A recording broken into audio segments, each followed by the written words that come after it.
Now we know that the second step in the extraction of aluminium is the electrolytic reduction of metallic oxide. Okay, and this we do by using the process Hall-Herold's process, and this process is also very important. Okay, so Hall-Herold process is used for the electrolytic reduction of metallic oxide. Okay, so here is the conversion of pure alumina, that is Al2O3, to pure aluminium.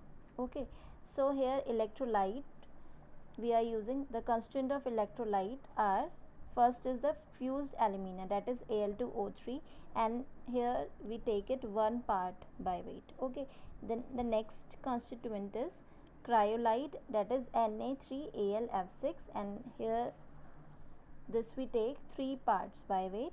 Then the next is the fluorspar, that is CaF2, and it is taken 1 part by weight. Then the electrolytic cell. Okay, so the electrodes, here we are using the inert electrodes. Okay, so the electrolytic cell is a rectangular steel tank with carbon lining. So this is the electrolytic cell which we use in the process of Hall-Herold's process. Okay, so this is the rectangular steel tank with the carbon lining. Okay, so the cathode here is the gas carbon lining. Okay, this is the gas carbon lining of the cell. Then the anode is the carbon rods. These carbon rods acts like a anode, and these are attached to the copper clamps.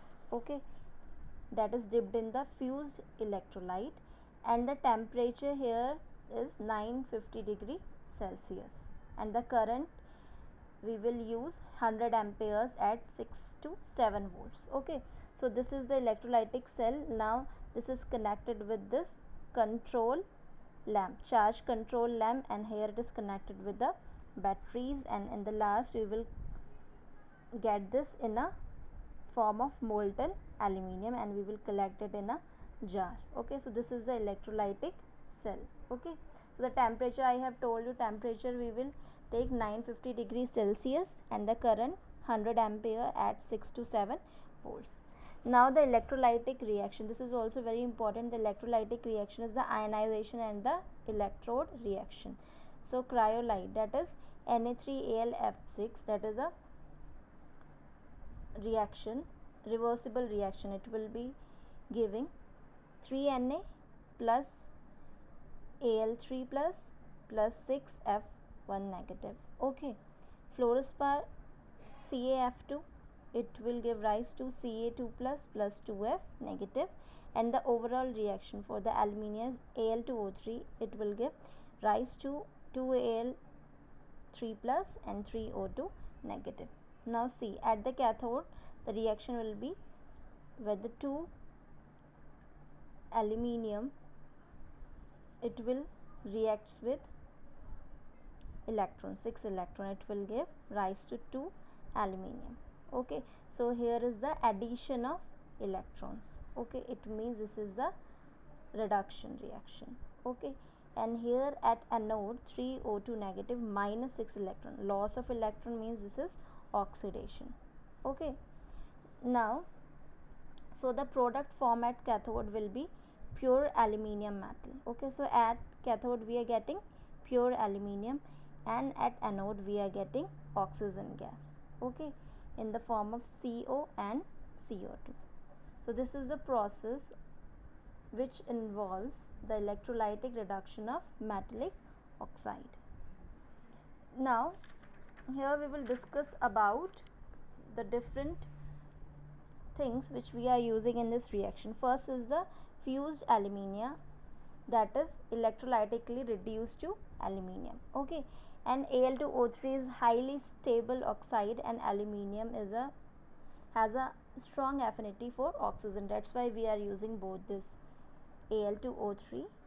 Okay, and hence Al2O3 can reduce to aluminium. Okay, aluminium.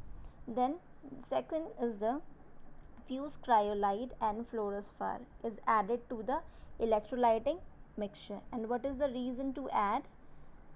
Addition of a mainly cryolite and fluorspar, it lowers the fusion point. Okay, fusion point of the mixture, that is the mixture fuses around 950 degrees Celsius instead of 205 degree Celsius temperature. Okay, so it will lower the fusion point.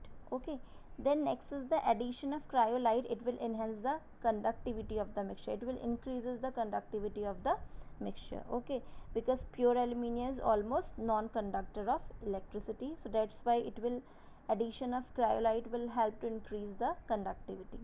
Then the addition of cryolite and fluorspar, both, it will enhance the mobility of the fused mixture, that is by acting as a solvent for the electrolytic mixture. So these are some of the reasons of using fused cryolite and fluorspar.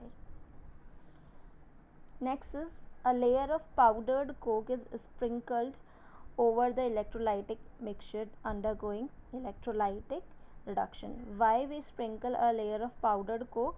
Because the layer of powdered coke, it prevent the burning of the carbon electrode in air. Okay, and at the point where they emerge from the bath. Okay, so it will prevent the burning of the carbon electrode in the air. And next reason is, it also prevent or it minimizes the heat loss during or by radiation.